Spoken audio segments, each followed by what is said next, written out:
Hi, I want to talk to you today about this camera bag.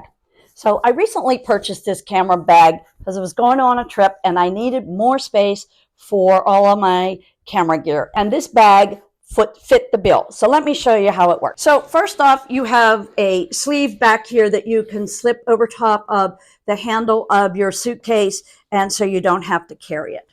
So this has a padded shoulder pad. Now, one of the things that I did not like about this is this shoulder pad, this strap here is very soft, and it had a tendency when I was carrying it to like twist and not stay nice and flat, which made it kind of difficult sometimes to get it, to be able to carry it with everything else I needed. But this shoulder strap is adjustable. So you have this side that you can make it shorter or longer. And it does come off too if you need it to, that you maybe want to put it on a different way or something.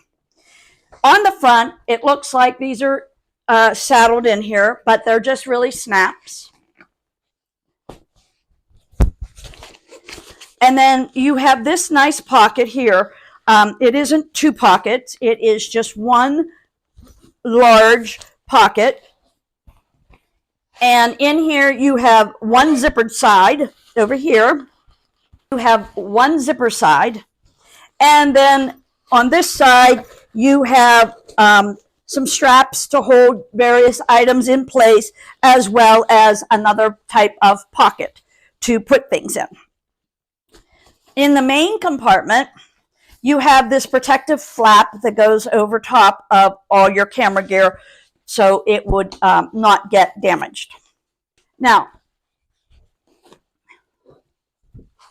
on the inside, it has one large compartment. You can take out the Velcro pads. Now, you get several different Velcro pads, and then these fit on the inside, and you can adjust the inside compartments as you see fit. But overall, I think this is a very nice camera bag, and it fit all of my equipment in here, and I use it all the time, every time I travel and carry my large camera with me. And that's just my honest opinion.